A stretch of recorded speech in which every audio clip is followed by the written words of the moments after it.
Making a piece of furniture today. A beautiful bench with a planter on each end. We're making it out of sawmill scrap. I'm so excited to share this video with you. Stay tuned.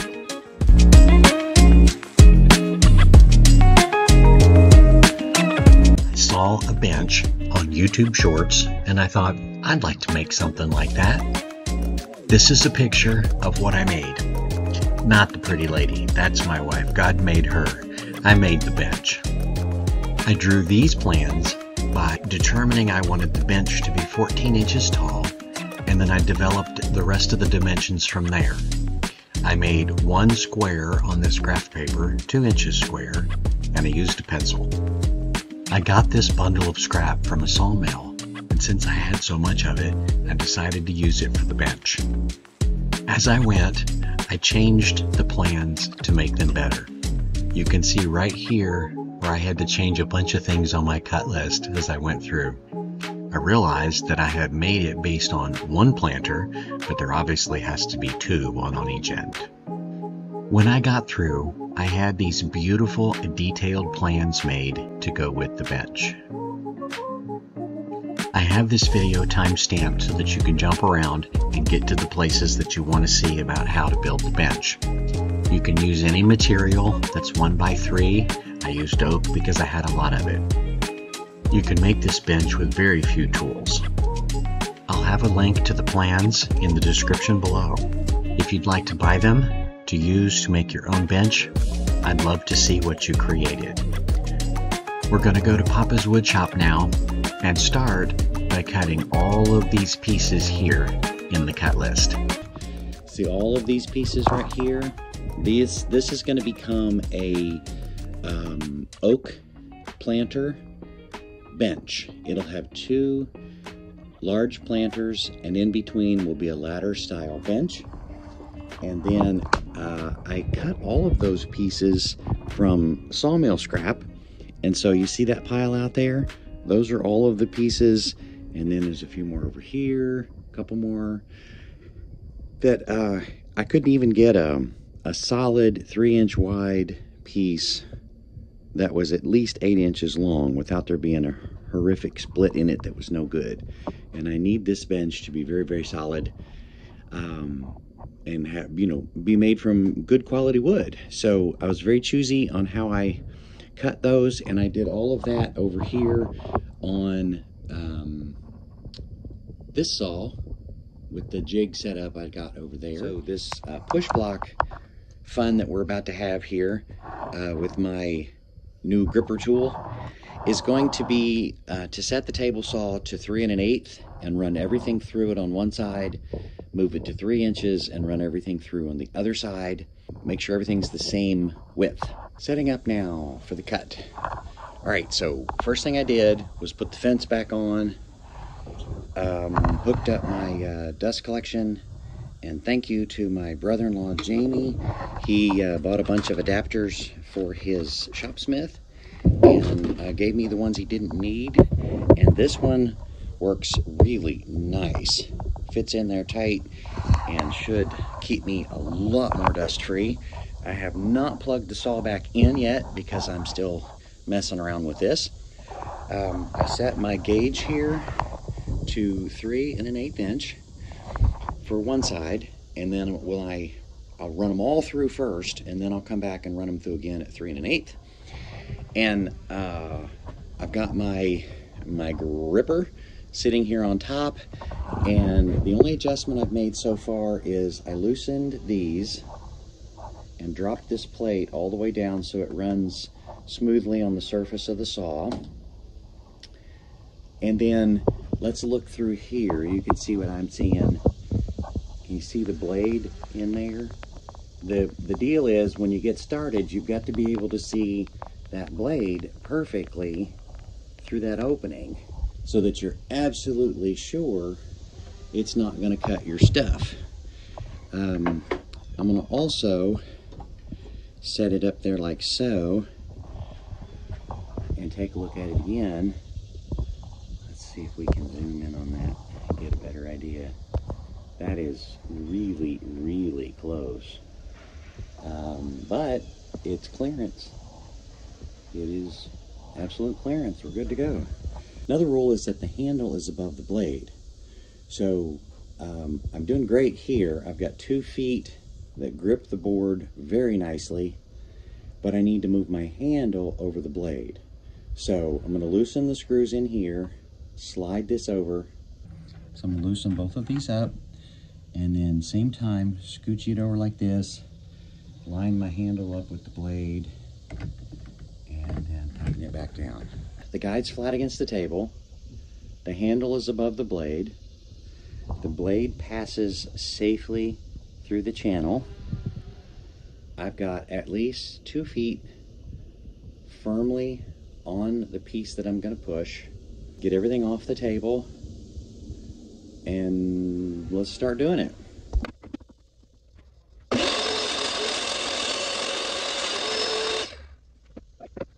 going to start doing multiples in a row now.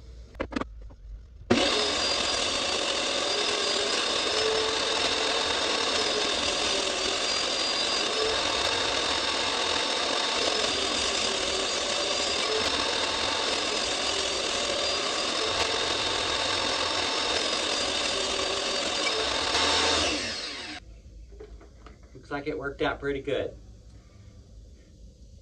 When I'm using the table saw, I often use my chainsaw helmet because it has hearing protection and it has this large visor that works better for me than my protective eyewear. It'd be really helpful if I had the dust collection turned on.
Everything through here at 6 inches or 3 inches.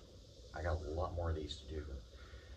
I'll show you a picture of what I'm working on, and if you're interested in the plans to it, I'll have digital plans available in a link down below in the description.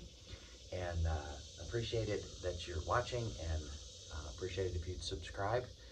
All right, got the entire pile over here cut to 3 1/8 inches. And I've adjusted the cut measure here to bring the fence in to 3 inches. And now we're going to adjust the gripper to make sure that it will work with 3 inches.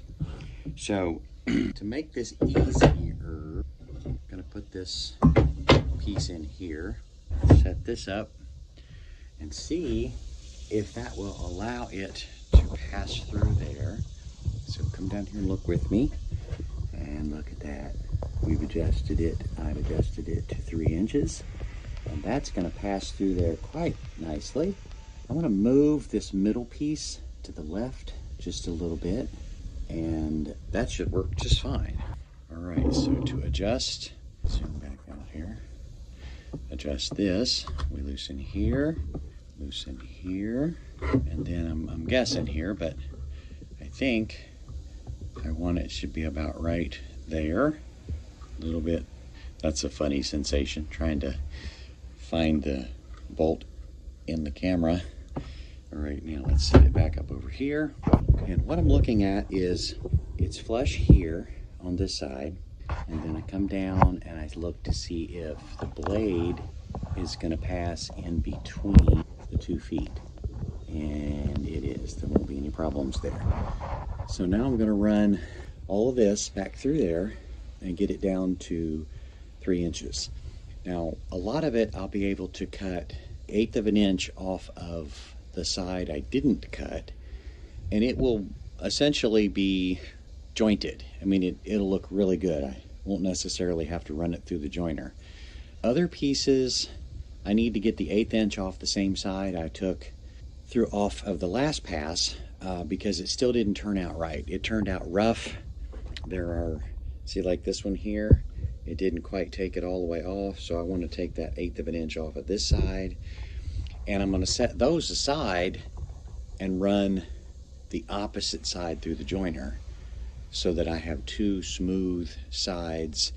The joiner will take off, I think I can adjust it to a 1/16 of an inch, and I have to rearrange every time I change tools as my shop is so small, but I think I can do a 1/16 of an inch, and then it'll work out okay. Some will be 3 inches, some will be a 1/16 of an inch short, but that'll be fine.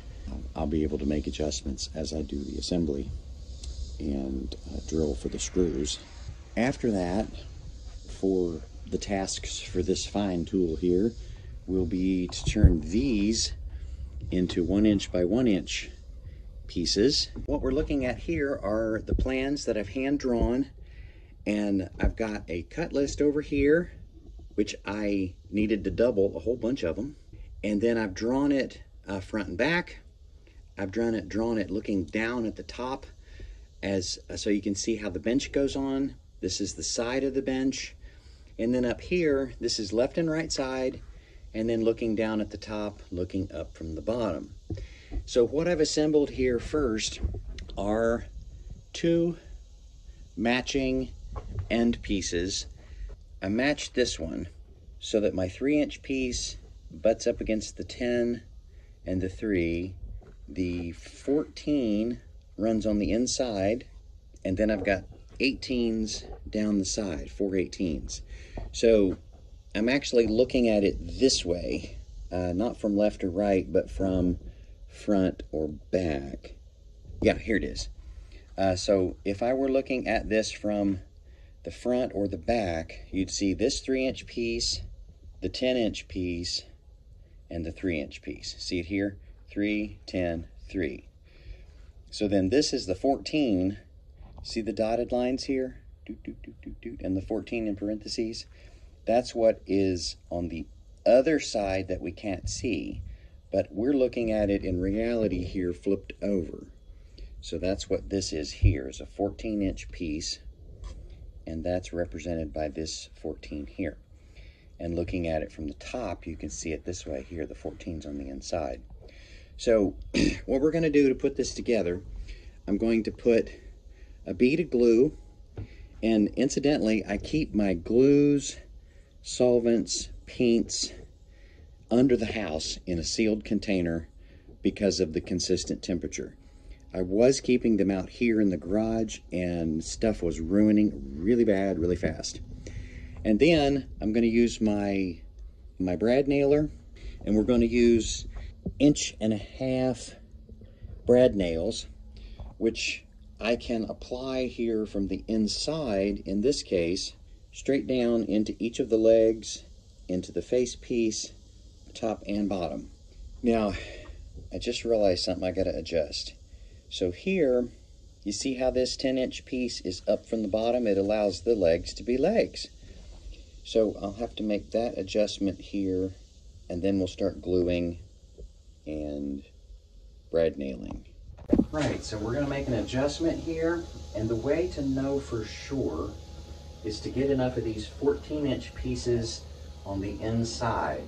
So I'm just going to slide this up. We're going to call this the top. We're going to assemble one here, and I'm going to need one more 14 inch piece.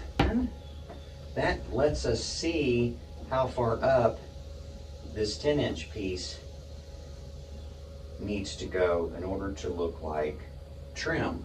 Now, I want to make sure that's good. Yes, there's only one 10 inch piece at the top and the bottom, so I can essentially put this one anywhere from where I have it all the way down, but I like where it is. I'm going to leave it like that. so that my pieces that come across the bottom for the drains will be up a little higher off the ground, and the box won't be quite as deep, and I think that'll be better. All right, so square this up. I like to touch all the corners, all the edges, line them up with the edge of the bench, the side of the bench, to make sure I've got everything reasonably square. There's plenty of room on both of these to not have any trouble here, but I want to be sure. So I pick my side, look to see what looks prettiest, and re-square the top. Both sides look pretty good on that one. Put the split on the inside. This one has a little bit of a boogered spot. We're going to put that on the inside. This one has a big old knot in it. So, but this is pretty. So I want this on the, oh, you're not going to be able to see it because this will be in the way. So I'm going to move this one out of there. I want that pretty knot, I want that to show.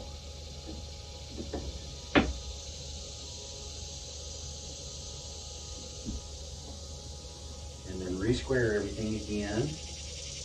I'm going to put 2 in each side, and I've got plenty of room for the brad to kick either left or right or front or back, so I don't have to think about that too much.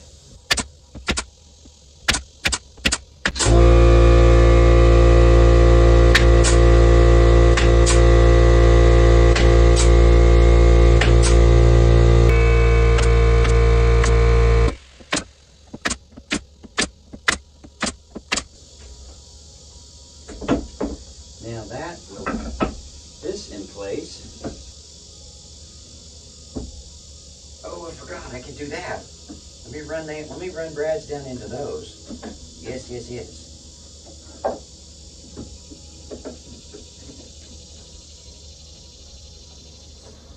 And run those all the way across. Keep the nails or the brads on the inside.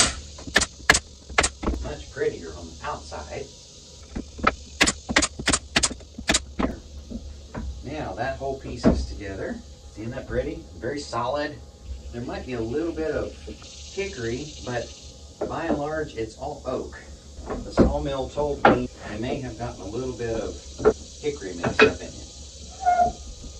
But it was all scrap and they were giving it to me, so I was very excited to get it, no matter what it was. Okay, now we're going to line this up and we're going to put brads in this way on this one.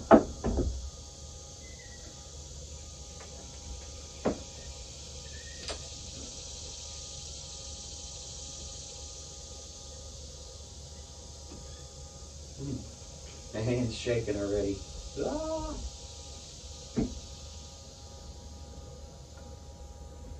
Piece of scrap here and test it. So I'm going to hold the gun this way and see what did it do. Okay, so I put it in here and it kicked this way. So it came along the grain. So if I turn the gun this direction, what does it do? Okay, again, it kicked it that way. So mine is going this way and kicking it to the left just a little bit. It's like sighting a gun. I guess it is a gun. All right, let's line it up. Pow! Put one on each end nice and tight. Okay, so I'm keeping my fingers out of the way of the path this direction, out of the air exhaust right here that's coming out with serious force. Keep my face and my hands away from that. All right, there we go. Nice and sturdy. We'll work on the other side now. There will be some really pretty digital plans that you can download. I've got them for sale. There'll be a link down in the description if you would like the plans to this. This turns out to be really pretty and really solid. You can do it with pine or any other material, of course. I just happen to have lots of oak.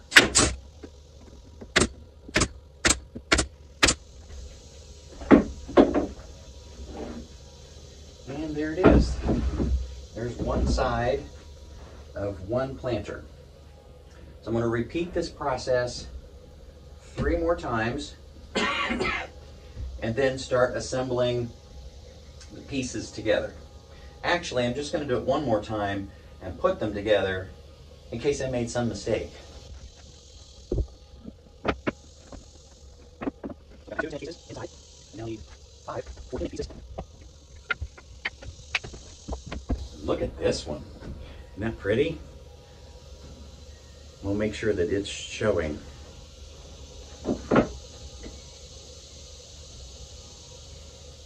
See, let's turn this down and up so that the top is very smooth. This one can go either way. This one, it's got some boogered. Let's put that on the inside. This one is very unfinished here, so let's put that on the inside. Let's put it down low, and let's put this pretty piece in the middle. All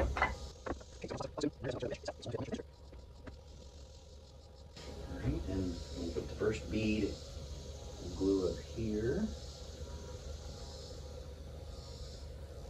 And move this one up, and make sure it's flush at the top, and same amount of extra space on both sides.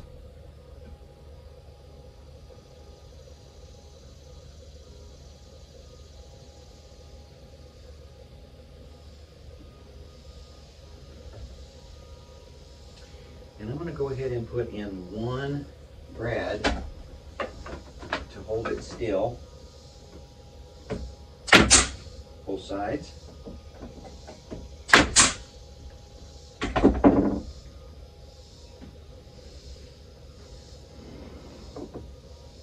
And then some more glue.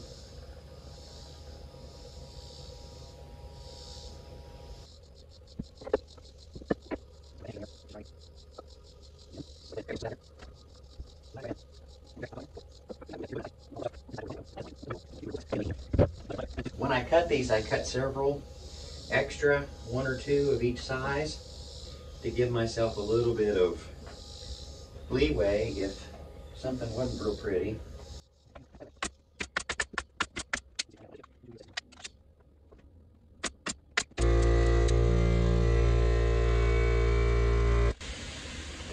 Now these are the same on both directions, so it doesn't matter which way I put them in. You'll notice I like to disconnect the hose. There we go.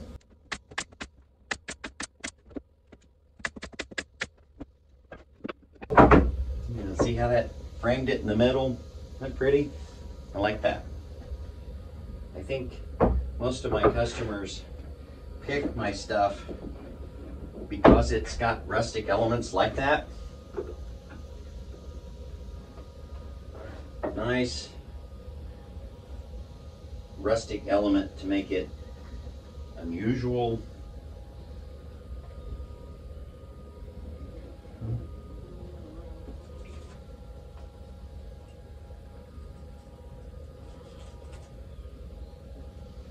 I used to spend a lot of time getting these burnt marks off of every edge until I realized that most of them are on the inside, and I was spending a lot of time cleaning up something that would never be seen.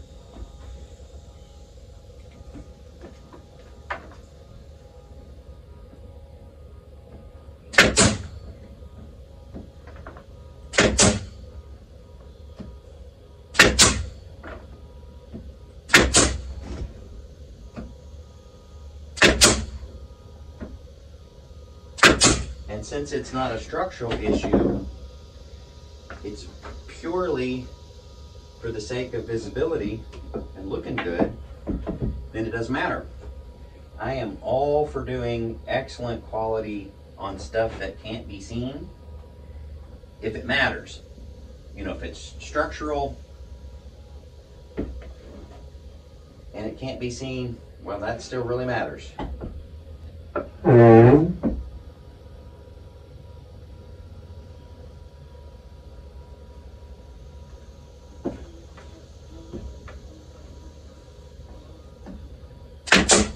I try to put them roughly across from each other so they have some basic symmetry. I don't want to looking too janky. I don't really like the nails showing at all, but it's part of the process. All right, there's one side. Let's see. Let's stand them up like this, and let's come back to the diagram. All right, let me get this up close where you can see it. All right, so what we did was we built this side and this side just now. And so this piece here will be 8 inches and 12, 8 and 12.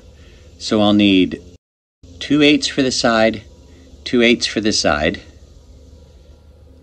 5 12s for this side, 5 12s for this side. So I'm going to get 4 8s and 10 12s. There's my 4 8s. Let me double check that. I think those are 8s. Oh, no, those are 10s. Yep, those are 12s. Uh-oh. What did I do here? Those are 10s. Were they supposed to be 10s?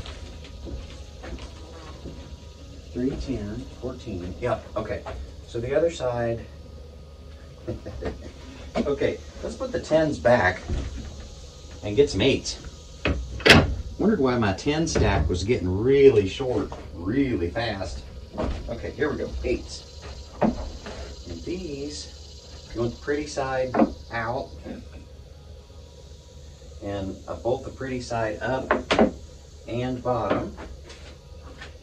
And then these 12s, same thing, top and outside needs to be really pretty. That one, not my best one. Let's see, that one's really good. And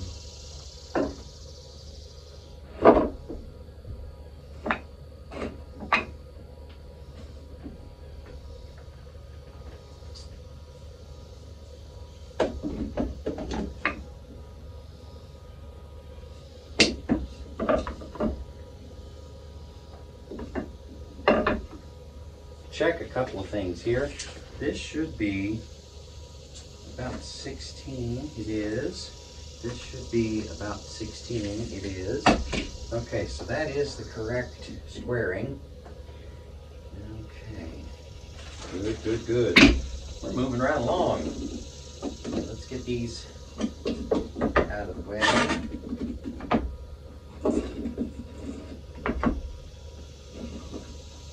Square them up. It's glue. Square this piece up with the bench. This one too. Push it up against those 8-inch pieces. Square them back against the bench. Put that one up to the top. Make sure it's really tight, close to the top.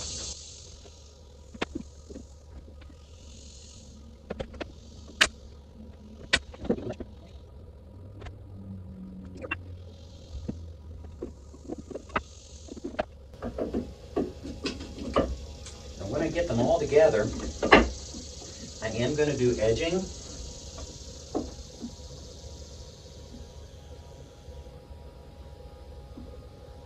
And sanding. Now, inside here, if you can tell, these aren't even, but because it's got a visual skirt, which is the legs, on either side, doesn't matter, you can't tell. Now, this one needs to be perfect. Like so. Let Let's put a couple of brads in it.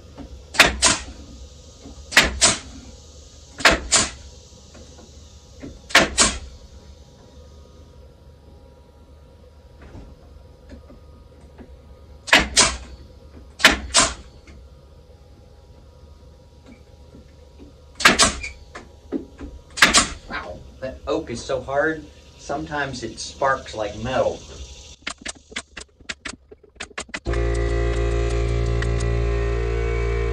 Now I have to decide, do I put brads in here? Yes, I'm gonna. They're not as pretty, but I want these to be really stable.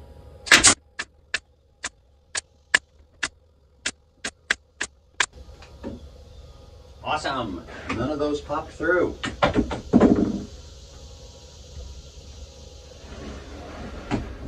While I'm doing that, spin this around and do the same thing to this side.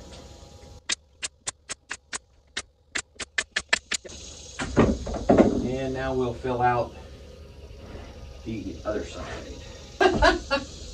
Okay, let's pick the pretty one. That'll be good right there at the top. And see how it's gotta be, I gotta stretch it to get it done in there. That is no problem. It should be tight.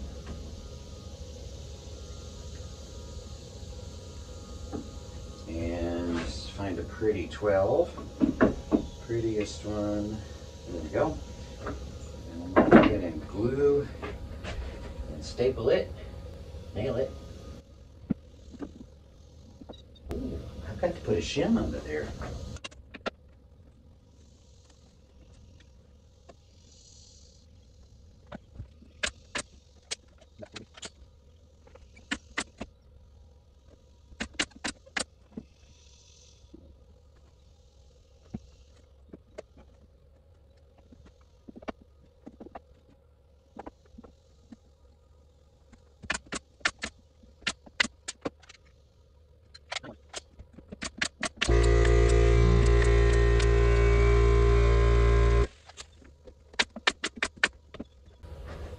Pretty good. All right, so I'm gonna make more of these, and then I'll come back and show you the bench, and then we'll sand them, do some edging, and assemble it, practice assemble, put all the hardware in a bag, probably 8 screws, maybe about that long, and then it'll be good to go to the customer. Now we're going to make the bench ladder, and I'll show you some basic things here. I have a 1/8 of an inch edging bit on the saw here. Say hi to Jack. I don't know if you can see him or not. This is Clive the cat. I also have a T25 on my drill, and I'm using a countersink that I've adjusted the Allen wrench setting here so that the bit is long enough to pass through when countersunk and just barely bite into the wood underneath, so that I can use these 1¼ inch tan colored wood and fence screws. So what I've done here in order to make this possible is on the plans it says 9 of these, but when I got them laid out, I really wanted to have a 10th one. It felt better to me, and so I spaced out 10, and then I made a spacer out of these veneers that came off when I was cutting these down to size, and slipped them in here all the way across. Then I built this jig. You can see here I've got 2 table clamps that reach through my table, and they hold down a 36-inch straight edge, up against which I have pushed the back edge of the ladder. And then I put the mounting spacer that will attach to each planter. I tucked it up inside on both ends and then set the front edge of the ladder up against that and clamped all of that in place. So the whole assembly is squared against the end of the table down here. It's squared against the table over here. It's measured precisely here with this back edge. And it's not a measurement, it's an actual physical determiner. In other words, this piece flush against the front of the table, plus the spacer, plus the back piece, and that's simply where the back goes. And that way, it's precisely the same size up and down, back and forth. And then I'm going to put this on high speed.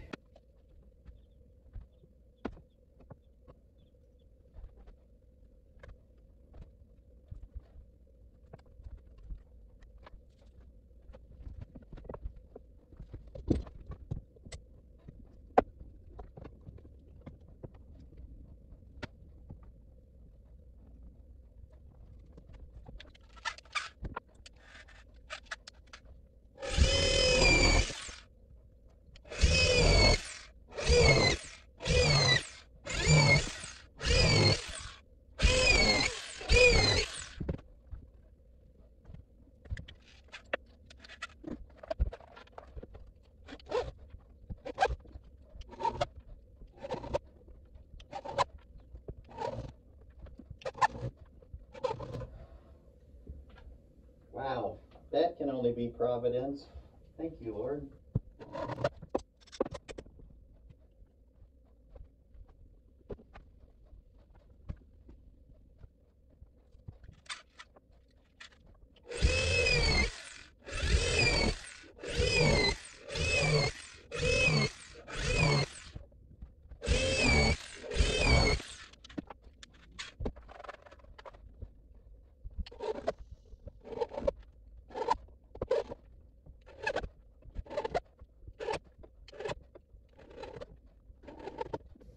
So right now, I've got to figure out how to get that piece out of there.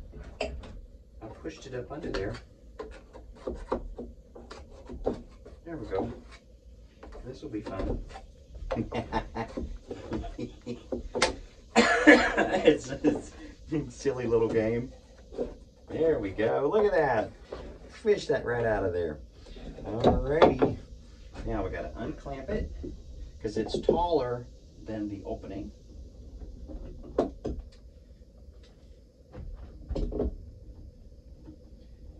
Gotta love a workbench and lots of clamps. I got these two high-dollar micro jigs back there that fit into the holes of the table. Kind of a specialty item, I guess. And they were about $35, I think, for the set. But wow, I am so glad I spent the money. Now these, all of these were super cheap. I got these at Harbor Freight. They were $3, $4 a piece. And they are great for what they do as well, but they wouldn't slip through the holes in my table. So I spent the big bucks and got the jigs. All right, now, lift this up and slide this mounting piece under. Here's what we're gonna do. We'll move this over. See, I got a hole right there. Ha!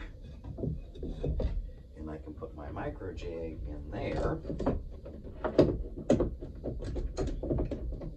Put Mr. High Dollar himself to good use.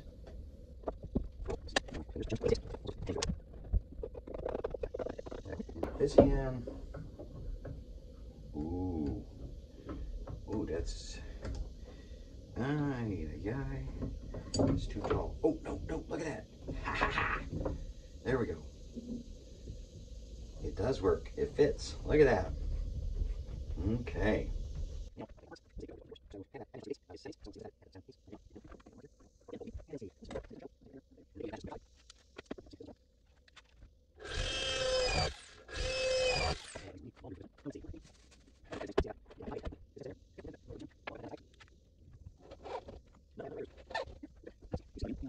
So I'm going to go ahead and fasten this end in place.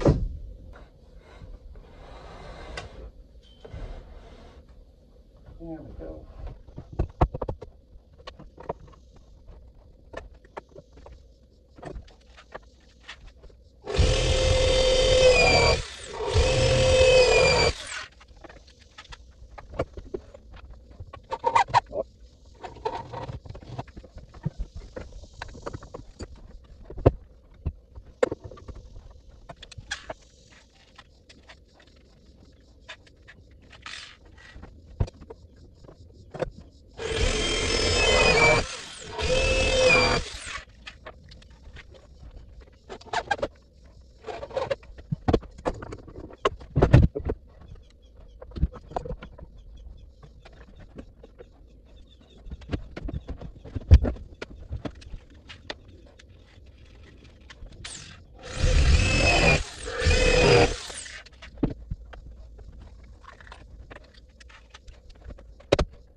Well, I've got it meshed into place here a little bit. I am going to pull out Big Daddy sander here.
Now I'm going to mount this to the planter on this side and bring in here and closer so you can see there is a lip right here that I can easily get a long screw through. And this piece is 1 inch, piece below it is 1 inch. So I've got 1 3/4 inches here and 2 inches of oak to sink a screw into. Same thing over here. So the challenge right now is going to be to accurately sink 2 of these in here without hitting these 2 screws. So I think what I'm going to do is I'm going to draw this under here, draw all around here, go ahead and take the screws out, set it back down on there and mount it, because I'm going to have a hard time getting the the drill in this opening here and keeping it straight up and down. So let's do that next. I'm making marks to put the 4 screws to hold this mounting piece. On each side, there are 2 screws that go through the 2x4 into the planter beneath. I have to make marks that are horizontal that divide the space beneath the 2x4 that the screw is to go through. Then I have to make vertical marks that allow the screw to pass through without hitting the screw that's coming in from the side at 90 degrees. The screw holes are in the 2x4, so I am visually looking and marking the screw to pass in between them. I'm looking and marking for the next screw to pass below the second screw. I'm checking and double checking, measuring and remeasuring. I'm being very careful here to make sure that I find a bit that is almost as big as the screw. I found that some of this oak splits when I'm this close to the edge, so I don't want a lot of force when I push the screw in. But my next problem is that I don't have a bit that's long enough. So I'm going to push the bit all the way through to where it at least marks underneath. Then I'm going to remove the 2x4 and use the countersink tool because it has enough bit protruding to finish the job underneath, and then use the countersink tool to prepare the surface above to hide the head of the screw a little bit.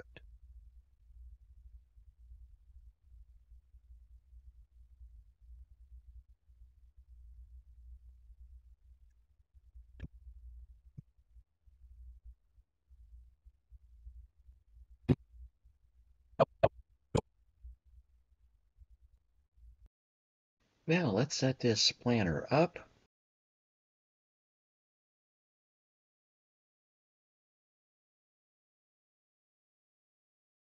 And slide the bench down over it. Nice, smooth, easy fit that angles slightly toward the front. Beautiful. Now we're going to repeat this on the other end. Here is a picture of the finished product. I hope you found these instructions helpful in building this oak bench with planters.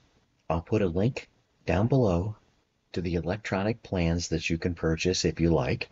There are 3D renderings, step-by-step instructions, beautiful pictures to help you figure this out to go along with this video.